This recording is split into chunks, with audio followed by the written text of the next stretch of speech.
Thank you everyone for joining this AWS webinar. I'm Sumedha Swami and I'm a Principal Product Manager in the SageMaker team. I'm joined by our Principal Developer Advocate from the EMR team, Damon Cortese. In this webinar, we'll demonstrate recent integrations between SageMaker Studio and Amazon EMR that make it really simple for data scientists and machine learning engineers to use big data frameworks such as Apache Spark, Hive, and Presto in their machine learning workflow. As for the learning objectives, this is an advanced or 300 level content. We assume some familiarity with using notebooks to run machine learning. We also assume some familiarity with data processing using Apache Spark. However, we do not expect the audience to have direct or deep expertise implementing these solutions. The content in this webinar is targeted towards two personas. First, data scientists looking to simplify their ML workflows without having to juggle between multiple tools and interfaces. Next, administrators who are looking to simplify management of tooling by standardizing their data analytics, data prep, and ML tooling onto one integrated development environment. After this webinar, you will be able to understand some notable capabilities of SageMaker Studio and Amazon EMR. You'll also understand the benefits of a universal notebook that you can use for data analytics, data prep, and ML. You'll also understand how you can easily incorporate scalable big data workloads using EMR as a part of your ML workflows on SageMaker Studio. We'll deliver this content mostly through live product demonstrations. So let's get started. First, a broad introduction to SageMaker Studio. Amazon SageMaker Studio is the first fully integrated development environment, IDE, for machine learning.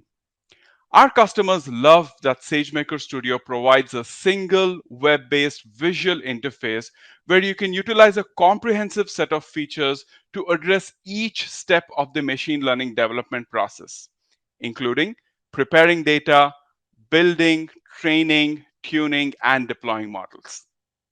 Some of the notable features of SageMaker Studio include elastic and shareable notebooks, and we'll talk more about this shortly. Automatic model creation to reduce the barrier for your business to benefit from machine learning. Experiment management to capture, organize, and compare every step of your model iterations. Automatic model tuning through hyperparameter optimization. A debugger that enables you to debug and profile training runs. A model monitor to continuously monitor the quality of your production models and drift in data quality. These are just a sample of the capabilities of SageMaker Studio. You can visit aws.amazon.com/SageMaker for a comprehensive list of all of the capabilities offered. Let's dive a bit deeper into the capabilities of SageMaker Studio notebooks. Notebooks are an integral part of SageMaker Studio, powering and complementing these rich set of features to provide an easy and integrated experience for machine learning. You can start your notebook without spinning up compute resources. So you spend no time waiting for an instance to spin up just to start looking at your notebook. You can easily dial up or dial down the available resources to match your workload. So you only pay for what you need. You can customize the environment to uniquely suit your company's needs. You can bring your own images, packages, extensions, and can also automate customizations with lifecycle configurations. SageMaker Studio makes it easy to share notebooks with coworkers. You can share a complete snapshot of your work so that you can give and receive feedback to make quick progress on your data science work. Also, you can run end-to-end data prep and ML workflows in purpose-built, performance-optimized runtimes. Finally, administrators can manage access and permissions to the fully managed and secure environment. Now I'm going to hand it off to Damon for a broad introduction to Amazon EMR. Hi, folks. Damon here. So, thanks again for joining today. One of the awesome things about this integration is just the ease of use with which you can connect SageMaker to EMR. So, if you're not familiar with EMR, let me just do a quick overview of it. So, EMR is a way to easily run big data frameworks inside of AWS. So, whether it's Spark, Hive, Presto, HBase, or Flink, essentially at the click of a button, you can spin up a cluster and run it in AWS with these different frameworks installed on it. This cluster can be one node, it can be 10 nodes, it can be 1,000 nodes, and it can scale up and down dynamically in response to your workloads as well. One of the big things about EMR is we keep up to date with the latest open source frameworks, generally within 30 to 60 days for some of the larger frameworks in there, like Spark, Hive, and Presto. And then you also get the best performance at the lowest cost. So with EMR, there are EMR runtimes for Spark and Hive and Presto that give you performance benefits that help you run your workloads sometimes 2.5 times faster as compared to open source. You can also get a reduction in costs by using EC2 spot instances or reserved instances, and of course, there's per second billing, so you can spin clusters up and down and only get charged for the amount of resources that you're using. Of course, with S3 as well, you can use EMR to process data from S3, and you can read as much data as you want to, process it, shut the cluster down. This is one of the biggest benefits of EMR, of course, especially if you're moving from a world in which you had to provision servers and clusters in an on-premises environment. Being able to spin up a cluster, read data from S3, write it back to S3, and spin the cluster back down is really beneficial. And then finally, we've done a lot of work, especially in the past few years, to make EMR easy and scalable. So we have fully managed EMR scaling where the cluster will scale up and down in response to your workloads. And then, of course, you can size your cluster with several different instance types and as many of those instances as you want. So if you need to run, GPU instances in order for to process your data from a machine learning perspective on EMR, you can certainly do that. If you need memory-heavy instances or disk-heavy instances, you can pick and choose those instances as you like. So that's a quick overview of EMR, and we'll dive in a little bit later into some of these other things. I'll hand it back to Sumeda. Thank you, Damon. Our customers love the comprehensive, purpose-built set of ML and data prep functionality offered on SageMaker Studio and EMR, respectively. However, while some organizations see data science, data engineering, and data analytics as separate siloed functions, we're increasingly seeing with many of our customers that data prep and analytics are foundational components of ML workflows. For example, although organizations have data engineering teams to clean and prepare data for analytics and ML, the specific data that a data scientist may need for training a specific model may not be available in the repository of data that a data engineering team may have prepared. Even if some of the data is available, it may not be in the required format or contain the granular level of data that is needed for machine learning. Data scientists would therefore want to be able to analyze, visualize, and prepare data to suit their custom needs for ML. However, today, data scientists need to use different tools and different workflows to perform these tasks. Data scientists are having to spend a significant amount of time managing infrastructure, authentication, and tools that they would rather spend on being productive, preparing data, building, and optimizing models. Administrators, on the other hand, are looking for ways to standardize data analytics, data prep, and ML tooling so that they can simplify management of these tools and more consistently apply security and access control across analytics and ML services. We're therefore introducing SageMaker Studio Universal Notebooks so that data scientists can perform their end-to-end data prep and ML workflows without juggling between multiple tools and interfaces. We'll have 4 demos to showcase SageMaker Studio integration with EMR to help realize this vision. I'll start with the demo to show you how you can create EMR clusters directly from SageMaker Studio. I'll then show you how you can discover EMR clusters in a cross-account scenario and connect to them directly from your notebooks. And I'll also demonstrate how you can monitor and debug your Spark jobs with just a single click from SageMaker Studio. I'll then hand it off to Damon, who is going to show an end-to-end workflow with a real-life example of how you can prepare, train, and build models using SageMaker Studio. So let's get started with the demos. In the first demo, I'm going to show you how you can create and manage EMR clusters. This is the interface for SageMaker Studio, and we have introduced this ability in the left panel called clusters that users can choose. This left panel provides two buttons, one to view clusters, the other to create clusters. As a data scientist coming in, you may first want to create a cluster to run your big data workloads. So the data scientist hits the create cluster button. What you see in this interface are specific templates that an administrator has made available to the data scientist. An administrator can choose to only make templates available, for example, in an organization to team leads who can create clusters on behalf of the data scientists. In other organizations, the administrator can decide to expose these templates to all data scientists. The admin decides who has the capability to create clusters in an organization. This is a very important capability that I'm discussing because in many organizations, they're very sensitive about who gets to spin up these clusters in order to save costs. A data scientist can come in and choose among the set of templates that the administrator has made available to them. In this case, let me choose the template called AWS April Webinar.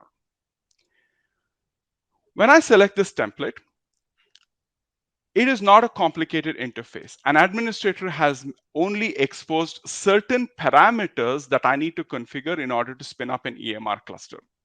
In this case, I can set the name of the EMR cluster. So let's say I'll say demo 1. I can choose the EMR release version that I want to use for my data prep workload, and a few other relevant parameters, and I can simply hit create cluster to start creating the cluster. Another capability an administrator can choose to expose to users is the ability to time out the EMR cluster with an idle timeout configuration. As Damon mentioned earlier, EMR clusters can be spun up, and when they're not being used, when they're idle, they have the ability to be terminated automatically. An administrator can either choose to expose the idle timeout parameters that a data scientist can configure, or they can have default configurations that are not exposed to data scientists for configuration. So these templates offer immense amount of flexibility for an administrator to customize template creation for their particular organization. Let's go behind the scenes to see how these templates are created. These templates that you see in this interface are created using AWS Service Catalog.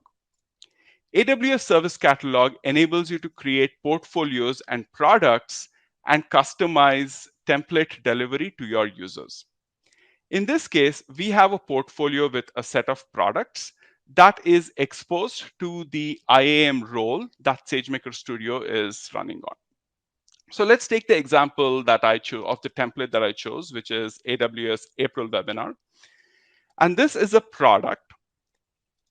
And the template, as you can see, has a section called parameters that enables an administrator to expose to the data scientists for configuration. Those are the elements that you saw on the SageMaker Studio UI. There are many other configuration parameters, such as security groups, VPCs, networking configurations, creating EMR clusters in a cross-account scenario. All of these configurations are guardrails that an administrator cares a lot about, but is not relevant to a data scientist. And so these parameters can be put in the template, but abstracted away from a data scientist so that they can focus on parameters that are really important to them. So that's how you create templates and create EMR clusters from SageMaker Studio. So there's another button here called View Clusters. So let's look at the second demo where you can view and discover EMR clusters in a cross-account scenario. When I click View Clusters, in this interface, you can see EMR clusters running in two accounts. In an account with ID ending with 973, you're also able to see EMR clusters running in an account ending with 164. Organizations typically have multi-account setups, um, and they may have EMR clusters running in multiple accounts. With SageMaker Studio, you will be able to set up SageMaker Studio such that you can discover EMR clusters in a multi-account scenario. We also allow you the ability to see details about these clusters. For example, how many master nodes? What are the core node types? What are the tags that have been applied on a specific EMR clusters? These details are important so that the data scientists can look at these details and choose the right cluster to connect to for their big data workloads. We also show application user interfaces, such as Spark History Server links, so that a data scientist can quickly launch monitoring and debugging UIs directly from the cluster management screen. You can launch Spark History Server for actively running EMR clusters.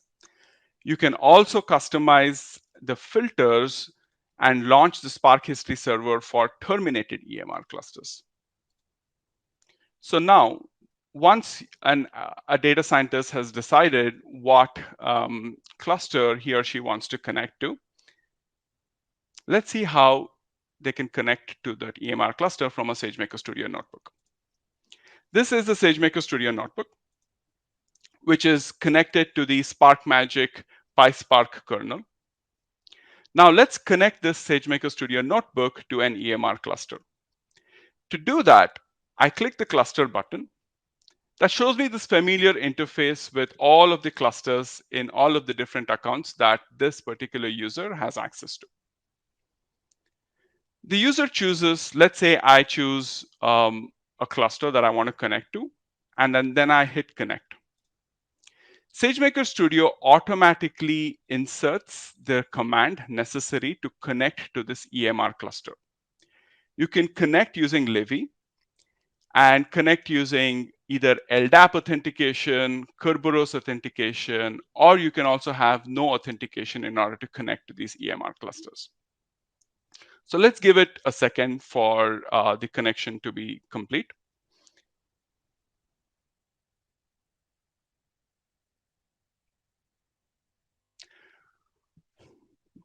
There you go. Now the SageMaker Studio notebook is connected to EMR cluster that I chose, and we are starting the Spark application as we speak. The next step of this is you can run workloads such as querying a database directly on EMR. But what's interesting is you can also run workloads locally on the SageMaker Studio notebook instance. As you can see here, the connection has been complete, and you can see that you still have access to the Spark UI link. With one click, you will be able to launch it and start debugging your workloads directly from the notebook. Let me show you an example of how you can run a query on the EMR cluster using this notebook. As you saw, I just did a show databases and show tables to showcase how you can run a query on EMR from SageMaker Studio notebooks. Damon is going to show you a more real-life example of how this functionality can be used.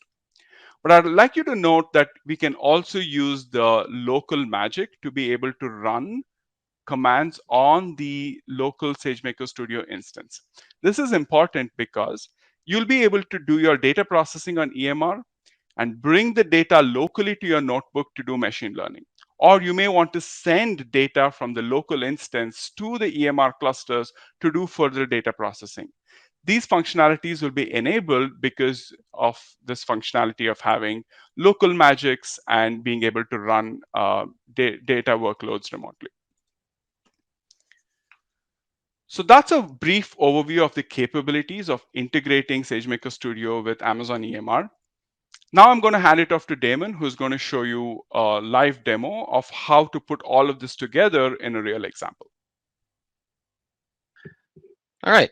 So as Sumeda mentioned, I'm going to hop in here and do a demo of how we can combine EMR and SageMaker to do our data prep and train and deploy a model on SageMaker. So two of my personal favorite data sets are on the Registry of Open Data. If you haven't seen this before, Registry of Open Data on AWS is fantastic for awesome data sets. It's got, I think, over 300 different data sets you can explore, browse, and use as you like. So one of my favorite ones is this Open AQ, this Open Air Quality data set.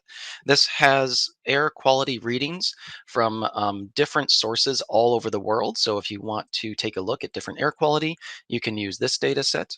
And then there's also this NOAA Global Surface Summary of Day data set. And this is another fantastic one that records weather readings from over, I think at this point, it's 12,000 stations and aggregates it on a daily basis. There is even an hourly data set available, but we're going to use the uh, daily one for our purposes. So these are two fantastic data sets, some of my favorites.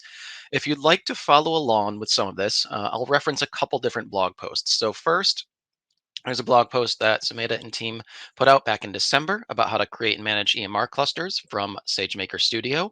And in here, there are several CloudFormation templates that you can use to launch your stack. So I've already gone ahead and launched my stack using this CloudFormation template, and that creates a lot of the necessary SageMaker Studio and service catalog templates for you to use to be able to launch your EMR clusters. In addition, there's another blog post here about building a model to predict the impact of weather on urban air quality using SageMaker. This demonstration from 2018 was done entirely in SageMaker Studio. What we're going to do is we're going to take this example and update it to use the two data sets I mentioned in EMR. So I've already gone ahead and launched my SageMaker Studio. I've created my cluster as Samantha demonstrated. And in here, we're going to walk through this notebook and see how this goes.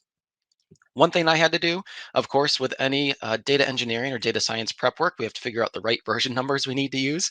So I had to do a quick upgrade of pandas to 105 here. And I can do a check to make sure I've got the right version of pandas, and I do. So I've already connected to my EMR cluster here. So I've got a cluster running in my account. I connected to it. And you see there's the Spark UI link if you want to do some debugging. If you need to see that link again, you can use the %info command and you get that Spark UI link right there. So you can click that and you can see your Spark history server. I'll reference that in a little bit, but let's get started with some data prep in EMR. So first, we're going to read a few files from S3. And I'll just execute these. So what we're going to do, we're going to open up a single gzip JSON file and read the schema from that. And then we're going to take that schema and use it to read the rest of the data from the OpenAQ data from 2000 up to current time. So this is connecting to the EMR cluster, going and reading that data and pulling it into a data frame in Spark. Once we read that data, we're going to go ahead and filter it down to Seattle and NO2 values that are being read from those sensors in Seattle. So NO2 is used to help us indicate air quality. And we can see we already got back a row from that first read, so we can kind of see what this data is going to look like. The things that are important to us is we can see the city that we're going to use. We're going to see some dates in here. So we have local and UTC dates. And then we also have our parameter, which is NO2, and the units. So in the US, the units here is going to be ppm. Elsewhere, it's this, I think, micrograms per cubic meter. And then we can see that we've already filtered it down to Seattle, and we're going to use this Washington Department of Ecology sensor here. And as we see, there's our NO2 parameter, there's our units of ppm, and there's the actual value. While this is running, we can switch over to that Spark UI that we clicked on before. And if I do a quick refresh here, while the job is running in SageMaker, we can pop into the Spark UI and see exactly what's happening. So you can see here, we've got 6,400 tasks because we had to read about 3,000 files and Spark generated those 6,000 tasks to read those files. We can dive into various different aspects of the Spark UI here as well. So we can look at the event timeline, We can see when executors were added or removed, and as well added down here, so we can kind of see what's going on there. If we like, we can click on the executors tab here as well, and we can see each executor and the configuration of those Spark executors. So we can see we've launched a bunch of different executors here, each with 4 cores and 8 and 16. So EMR is kind of scaling up the number of cores that's being used on each executor. And then, of course, if you want to look at the logs of Spark, you can do that too. So we just click on the standard error log there. You can see exactly the files that it's reading, and you can go in here and you can debug your job while it's running. The other thing you can do, you can kind of look at different resources on the cluster as well. So you can go to this resource manager, you can click on the applications there, and you can even look at the driver container, for example, and get the logs from that driver container. So again, this is pretty useful if you want to be able to dive in and debug your Spark job while it's running. If I click back here and scroll down a little bit, we can see that this is pulling in the data. If I go back to my link here, let's just go ahead and click this Spark link.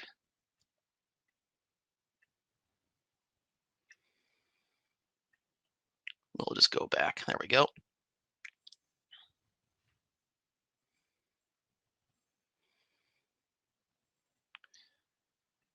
We can see exactly the same progress in the Spark UI that we see in the SageMaker notebook.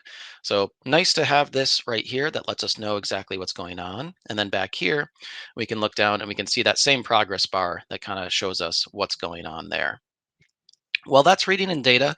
Let me pop over to EMR really quickly and talk about a couple different things that we've recently added that makes this integration really nice. So here's my EMR console. You can see I've got a couple clusters running here.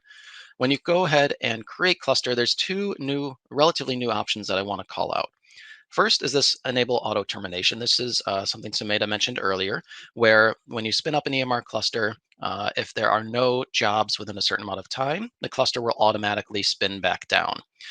This was introduced in November of 2021, and this is really useful if you want to spin up a cluster, do your work, and then at the end of the day, make sure the cluster turns itself off. The other thing here that I want to call out is this cluster scaling. So EMR for quite some time has had auto scaling enabled, where it would add core nodes or task nodes depending on your workload. We've also introduced EMR managed scaling. I think we did this a few years back, but we've continued to improve this feature. So whereas auto scaling previously only checked once every 5 minutes or so to determine whether it needed to scale up the cluster, this EMR managed scaling checks every 5 to 10 seconds. And it's pretty nice because you can set your core and task units minimum or maximum. And if you go into the advanced options when you're configuring your hardware in EMR, you can even dive in here, enable cluster scaling, and you can define whether you want to use on-demand nodes or spot nodes. You can define your maximum core node. So if you only want to scale up your task nodes, if you just want to use more compute instead of more disk, you can do that as well. This is, like you see here, something that shows up in the EMR console. But as Sumeda mentioned, you can create a service catalog template that defines all of these and allows the user to customize them to the degree that they want to.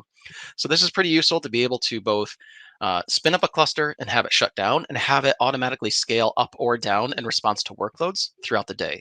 Definitely great if you're doing some data exploration and you start running a big job and you need some more resources, and then you finish that up and the resources can automatically scale back down.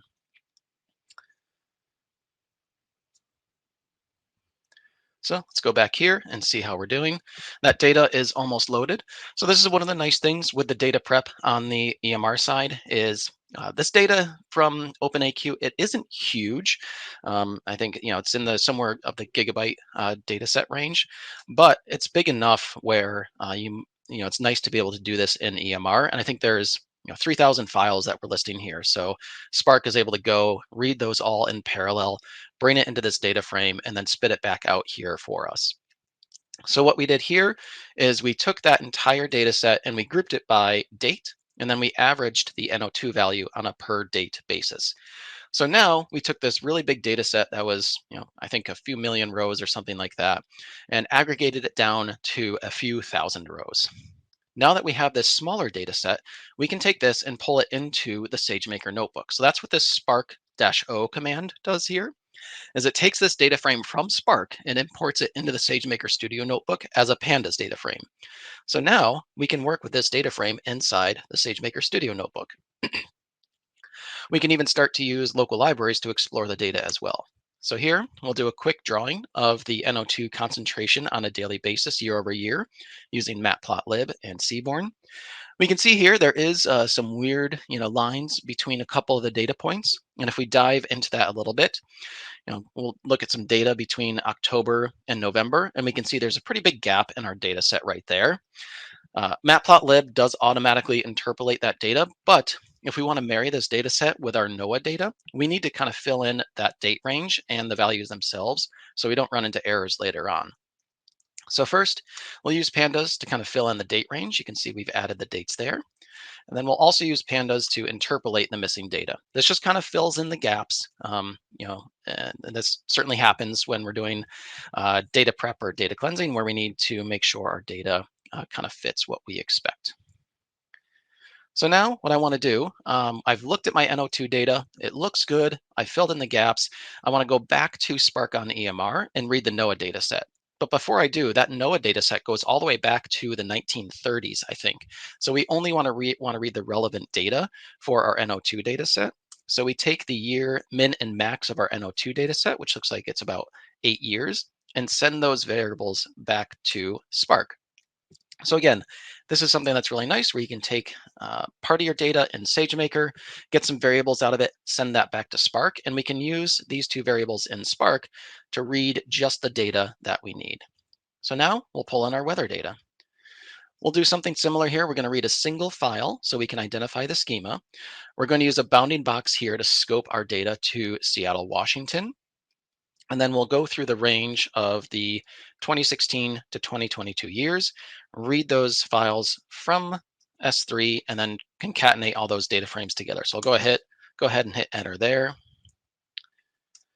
and that as well. So let me talk through this really quickly. So we read in that data, we cast a couple columns to their proper types, and then we filter it based on that bounding box right there. We'll also rename some columns so they're a little bit easier to read. In the data set, max is the max temperature, min is the minimum temperature, and so on and so forth. So we kind of rename some things just to make them a little bit more clear when we're reading the data. We'll also do some additional data cleansing here. So in that data set, these different columns, if there are no readings for those columns, they're represented by these specific numbers here. That can make the data a little bit tough to work with. So we're going to take those columns and replace them with null values if we see those values in the columns. And then we're going to do the same thing that we did with the NO2 data set. We're going to group this data set by date, and then we'll do an average of these values from the different weather reading stations in Seattle for that specific date. And since that's, 2016 to 2022, we'll have somewhere around 2,000 or 3,000 rows that come out of this aggregation as well. So when we're done with this aggregation, we will again use that Spark-O feature to take that data frame and import it back into SageMaker. And again, we can look at the Spark UI. And if I refresh this, we'll see this job group here is almost done. There's 100 tasks running, and I can see exactly what's going on here. I can dive in, to this run job as well to kind of see what's happening with these different jobs and whatnot. But this is everything that you're used to from the Spark UI. The other thing that's kind of useful is the storage tab here. So I'm caching some of the data frames to make them easier to work with. And you can see here how much of this data frame is cached. We've cached everything. So if you wanted to kind of play around with this data set inside the SageMaker Studio notebook, you would certainly be able to do that as well without having to read the data over and over again. So now that we've pulled this C features data frame back into SageMaker Studio, we'll do a little bit of data exploration with that to make sure it matches our expectations. So here we'll graph the minimum temperature and maximum temperature. And we can see in Seattle during the summer, we usually fall between 70 and 80 degrees. So this looks as we expect for a maximum temperature. If we look at the wind average, that looks pretty normal. Although if I, at a glance, it's kind of interesting because I see it looks like it's increasing quite a bit year over year. So that might be something I want to dig into later. And then I can also look at the visibility. As you know, it's pretty rainy in Seattle, so our visibility drops pretty often. So again, this looks like, as we would expect from our data set. So now we're going to marry the data. Let's take a quick look at the two data frames inside the notebook that we've got here. We can see our NO2 average starts in March of 2016, and our weather data starts in January of 2016. And each of the data sets also have different end dates. So in order to do the merge on these, we'll kind of use the uh, minimum date here and the maximum date down here to make sure we've got the same ranges that we want to merge. So I'll just go ahead and do that now. And you can see we're going to merge it between March 6th and April 11th. And there's all of our data right there. That looks pretty good. We've got our NO2 average data set merged with our weather data now. We just want to do a quick validation of that October to November date range to make sure that looks good, and that is looking fine. And so now we can do some quick correlation tests to see what the impact is of different weather events on NO2 readings. One thing I will mention quickly before I get into this, I am not a data scientist by trade. If you want to know a little bit more about some of these different correlation tests, the blog post that I mentioned earlier about building a model to predict the impact of urban air quality goes into a little bit more depth into some of these different correlation tests. So I'm just going to run these. I'll eyeball them and leave it up to the smarter folks in the room to let me know if these are actually correlated or not. But if we take a look at the wind average, we can see as wind speed increases, the NO2 concentration does look to decrease. So it looks like there might be some correlation there. We can also look at the visibility. So we take a look at the visibility. There doesn't seem to be a strong correlation here, but we'll do a correlation matrix later to see if there might be. And then we'll also look at the previous day NO2 concentration and see if that is indicative of the next day, which with time series data is often the case. But just to take a quick look, let's go ahead and do that. And we can see there certainly does appear to be a strong correlation there, which makes sense, of course. The previous day is indicative of the next day. So what we'll do is we'll draw a quick correlation matrix as well. And this is where we get the fancy diagrams. You can see up here, there's definitely a high correlation between temperature max and min, which of course makes sense. Down here, there's definitely some correlation between NO2 concentration on the previous day. And we can even see some negative correlation here too between wind average and NO2 average. So let's go ahead and create a new training model and deploy that in SageMaker. I think we've done enough data prep and data exploration now. So we'll take our data and we're going to create a training data set and a test data set. We'll use 2016 up to 2020 as training, and then we'll use 2021 to kind of validate our model. So we just kind of split up that data set, print out the train and test data sets to make sure they look okay. We've got a few methods here we're going to use later on, and then let's go ahead and train deploy our machine learning model. One thing to note, I'm not going to run this piece of code right now because this actually goes and creates a training job in SageMaker, and that can take a couple minutes to run, but I'll just show this here. So this is the linear learner algorithm that we're going to use, and we can just use this Python module here to create the algorithm. And then when we call fit, it creates a training job in SageMaker with our data. So I tell it which instance type I want to use, how many, and then go ahead and send it over. So this goes and spins up that training job, downloads the model, downloads the input data, and runs that for us. When that's done, we get a linear learner variable back. And one of the awesome things about SageMaker is we can just call deploy on that variable. And this can go ahead and create an endpoint in SageMaker for us with the results of that training job. So this is pretty awesome. One of my favorite things about SageMaker, especially as a non-data scientist, is it makes it so easy for me to take something from data prep to data prens to train and deploy. The nice thing as well, when you deploy this, you can reuse this endpoint in the future as well. So I've already created this endpoint previously, and let me scroll down here. The endpoint name is this linear learner name here. So I can go ahead and use this down the road. So I can import this linear learner predictor, create it with that name right there. And what I'm going to do is I'm going to try to predict my test values and see how they compare against the actual values. As mentioned, there's some metrics here we can print out that can help us determine whether this is a good model or not. But like I said, go ahead, read that blog post. It gives much more justice than I can to how these variables are used. But this is something you can use to kind of validate that model. And then let's go ahead and look at that forecast versus actual. So if I look at this, the orange is the forecast. And you can see here, for the most part, we're doing a pretty good job of forecasting. We certainly miss some of the outliers, especially this one right here. Last year in August, there were some wildfires that were pushing smoke into Seattle. So I'm not surprised that there's an actual outlier right there. But looks like this model is doing a pretty good job, and that is it. So that's the example of how we can take data in EMR, prep it with Spark, pull it into SageMaker, and then train and deploy a model really easily. And one last thing I do want to mention, you may be wondering, what point do I use Spark? What point do I use SageMaker? And it really depends on your use case. And that's one of the nice things here.